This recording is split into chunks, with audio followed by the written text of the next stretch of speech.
जय माँ काली। माँ काली आती है मेरे घर। अगर आप भगवान को मानते हैं तो भूतों को भी मानना ही होगा। देखिए, बहुत सारे फ़ोन आ रहे थे कि दी आप अपनी स्टोरी को आगे बढ़ा दीजिए, हम सुनना चाहते हैं कि आपके साथ फिर क्या हुआ। तो इसलिए ये कहानी मैं आपको जल्दी सुना रही हूँ, आप सुनिएगा। देखिए, हुआ यूँ था कि जब मैंने आपको बताया कि मैंने पहली बार उसने मुझसे बात की, मैंने सुना, ठीक है। अब होता यूँ है कि सितंबर में मेरे बेटे का बर्थडे आता है, ठीक है। दूसरी बार उसने मेरे पर कब अटैक करा, उस चीज़ ने कब किया, 2 साल हो गए, कुछ नहीं हुआ, मतलब नॉर्मल चलता हम, लेकिन समझ जाती थी मैं, इतना मुझे हो गया था कि ये चीज़ आ गई है। तो मैं अपने पास क्या था, कैंडल वगैरह, मोमबत्ती, माचिस सब लेके बैठती थी।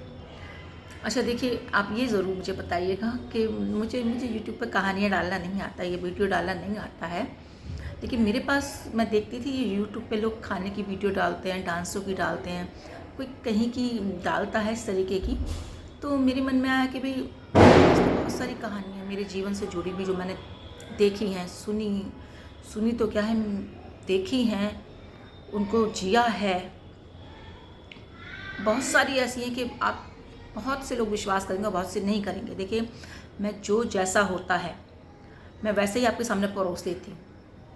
मैं उस पर कोई मिर्च मसाला, कोई मक्खन मलाई कुछ नहीं डालती हूँ। ये कहानियाँ बल्कि मैं अच्छे से इसमें सुना नहीं पाती हूँ, आपको बता नहीं पाती हूँ, क्योंकि वीडियो लंबी हो जाती है। तो आपको विश्वास हो या ना हो, लेकिन ये इसमें अक्षरांश सच है। और कैसे अच्छी वीडियो बन सकती है वो मुझे नहीं पता, लेकिन अगर हाँ आपको पता है तो मुझे बताइएगा ज़रूर, क्योंकि मैं तो जैसे हूँ आपके सामने आकर बैठ जाती हूँ और अपनी उस बीते हुए कल की जो कहानियाँ हैं, जो मेरे साथ घटित हुई हैं, वो मैं आपके साथ शेयर करती हूँ। तो आगे शुरू करते हैं। तो हुआ यूँ था कि मेरे बेटे का बर्थडे था, मेरी मम्मी आई हुई थी, मेरी बहन आई हुई थी, उसके बच्चे थे, उनके हस्बैंड थे। तो हम लोगों ने बर्थडे अपने बच्चे का सेलिब्रेट किया, केक वगैरह कट किया, खाना वाना खा लिया। तो सब लोग जो थे सोने चले गए। तो हम लोग क्या था, मेरी मम्मी, मेरी बहन और उसके बच्चे, हम लोग ऊपर थे, मेरे हस्बैंड, उसके हस्बैंड वो नीचे थे अम्मा जी के पास। अम्मा जी बोली मेरे पास आ जाओ, बहुत बड़ी कोठी थी, बहुत सारे रूम थे, बोले तुम लोग यहाँ सो जाओ। तो ये लोग नीचे चले गए। अब होता क्या है कि मुझे रात को अपनी किचन साफ़ करके सोने की आदत है। मैं भिन भिन करती किचन नहीं छोड़ती हूँ कि बर्तन पड़ा है, ये पड़ा है, वो, मैं बिल्कुल क्लीन अपनी किचन करके सोती हूँ। तो क्या हुआ कि सब लोग सो गए, मम्मी भी सो गई, दीदी भी सो गई, मैं अपनी किचन में आ गई। मेरे किचन में जो 4 मेरे चूल्हे हैं, तो उसमें क्या था, एक में 3 किलो दूध उबल रहा था और एक में जो सिवैयाँ होती हैं वो मतलब वो भी बनी हुई रखी हुई थी। और मैं अपना किचन साफ़ कर रही थी, मैं बर्तन साफ़ कर रही थी, क्योंकि वो लड़कियां जो थीं उस दिन रात में चली गई थी। तो मैं किचन अपना कर रही थी, रात में साफ़ कर रही थी। और मेरी जो बहन की बेटी है, अभी देखिए, मैं अगर अपने होम टाउन जाती हूँ तो मैं आपको उससे मिलवाऊँगी ज़रूर। वो बेटी उस समय छोटी थी, तो वो जाग रही थी, तो मैं किचन साफ़ कर रही थी। वो मेरे साथ किचन में खड़ी थी। वो मुझसे कहती है, मासी उसको मलाई खाने का बहुत शौक़ है। तो वो मुझसे कहती है, मासी मैं ये मलाई खा लूँ? मैंने कहा ले लो। तो उसने सारी मलाई दूध के ऊपर की उठा के कटोरी में रख लेती है और उसमें चीनी डाल के वो खा रही थी किचन में। और देखिए, समय हो रहा था 1 बजे का, हाँ 1 ही बज रहा होगा रात का। तो उसको पहले लगा, उसको जो लगा, डर भय लगा, वो बता नहीं पाई। वो बोली मौसी मुझे डर लग रहा है, मैं जा रही हूँ। वो भाग के अंदर चली गई। अंदर जाके उसने ड्राइंग रूम में मलाई खाई और खाने के बाद वो बेड पे अपनी मम्मी के पास जाके सो गई। अच्छा, मेरी मम्मी सो रही थी नीचे, वो पूजा पार्टी बहुत थी तो ऊपर कम अवॉइड करती थी, बेड पे नहीं सोती थी ज़्यादा किसी के, वो नीचे सो रही थी। मैं अपना किचन साफ़ कर रही थी, मेरे सारे बर्तन हो गए, सब हो गया, बस मेरा चूल्हा जो था वो रह गया था, मैं उससे साफ़ कर रही थी। आप विश्वास नहीं करोगे, एक काली परछाई, काफ़ी बड़ी, मतलब काफ़ी हेल्दी, जो हम एक आदमी कहते हैं काफ़ी हेल्दी आदमी, वो आपके पीछे आके खड़ा हो जाए। जब वो मेरे पीछे आया तो मैंने पलट के इधर देखा तो वो इधर हो गया, मैंने इधर से देखा तो वो इधर हो गया। तो मैं भाग गई एकदम अंदर, क्योंकि मुझे तो पता था यहाँ भूत है। मैं अंदर भाग गई और अंदर जाके मैं अपनी मम्मी के पास उनकी पीठ की तरफ मैं जाके लेट गई। मैंने किसी को रात में नहीं बताया और मैं जाके लेट गई। देखिए मुझे अभी डर लग रहा है, ऐसा लग रहा है आज की बात हो। तो जाके लेट गई। आधा घंटा बीता होगा, 1:30 पौने 2 का टाइम हो गया होगा। उसने क्या किया, मेरा गला पकड़ लिया। वो गला मेरा उसने पकड़ा और मुझे सांस ना आए। मतलब इतना मुझे, जैसे कोई आपका, सोचो किसी ने गला पकड़ा है तो आपको क्या कंडीशन होती है।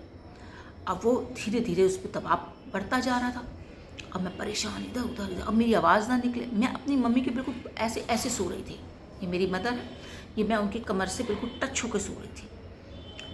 तो वो भी बहुत पूजा पाठी थी, बहुत ज़्यादा। माँ भगवती की उनके पर कृपा थी। देखिए उन्हीं की ही सावधानी से मैंने ये चीज़ सीखी है। उन्हीं के साथ रहते हुए मैं माँ भगवती की इतनी पूजा करती हूँ। तो मैं जो ऐसे उनके साथ सो रही थी, तो अब मुझे आवाज़ ना निकले कि मैं उन्हें इतना सा भी बिल्कुल टच हूँ मैं उनकी कमर से, लेकिन मैं बिल्कुल, मेरे मूवमेंट ना हो, मेरे हाथ पैर, मेरे मुंह से आवाज़ ना निकले। लेकिन उन्हें थोड़ा ये लगा कि मैं, वो एकदम पलटी, बोली बेटा क्या हुआ। अब मेरा रोना शुरू। मैं बोली माँ मुझे बचा लो, ये मेरा गला नहीं छूट रहा है, मेरा गला दबा रहा है, ये मुझे मार डालेगा, माँ मुझे बचा लो, माँ मुझे बचा लो। अब मेरी माँ एकदम, उन्होंने मुझे उठा के बिठाया और एकदम ही गले से एकदम लगा के कमर वमर मसली, गले में हाथ वाथ मसले पर। मैं कहूँ माँ ये मुझे छोड़ नहीं रहा, माँ ये मुझे छोड़ नहीं रहा है। तो मेरी मम्मा ने क्या किया, जल्दी से मुँह हाथ धोए और मेरी दीदी उठ गई, उसके बच्चे उठ गए। उन बच्चों के शूसू बेचारों के निकल गए, छोटे बच्चे थे। इतना सीन इतना डरावना था कि मैं आपको बता नहीं सकती। उसको बयां कैसे करूं उस चीज़ को। देखिए, तो मेरी मम्मी ने जल्दी से भगवान जी में जोत जलाई और धूपबत्ती जलाई। तो जोत जली तो बड़ी, पता नहीं उन्होंने क्या किया ऐसा, क्योंकि वो भी बहुत पूजा पाठी थी माता रानी की। तो उन्होंने फिर वो चीज़, उसने मेरा गला छोड़ा।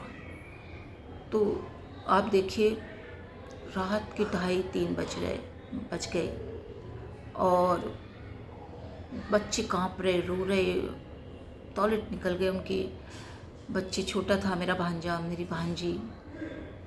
लेकिन वो कंडीशन ऐसी थी कि जो लोग कहते हैं ना, अच्छा है जीवन में किसी की ये चीज़ ना आए। जैसे कुछ चीज़ लोग कहते हैं ना कि हमें भूत लग गया, भगवान ना करे किसी को ये चीज़ें लगे।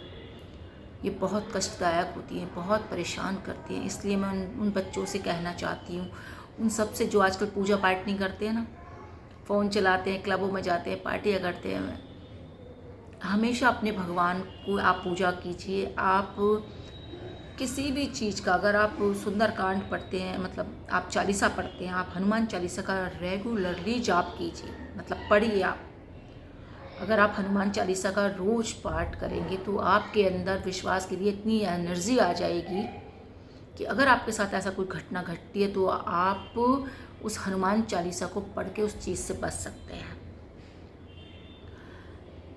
देखिए, जब तक किसी के साथ ऐसा नहीं होता वो विश्वास नहीं करता। मेरे साथ हुआ है, मैं इसलिए मैं दूसरों को बताती हूँ और हमेशा कहती हूँ, या तो गायत्री मंत्र का जाप आप रोज़ कीजिए या हनुमान चालीसा का पाठ आप रोज़ कीजिए।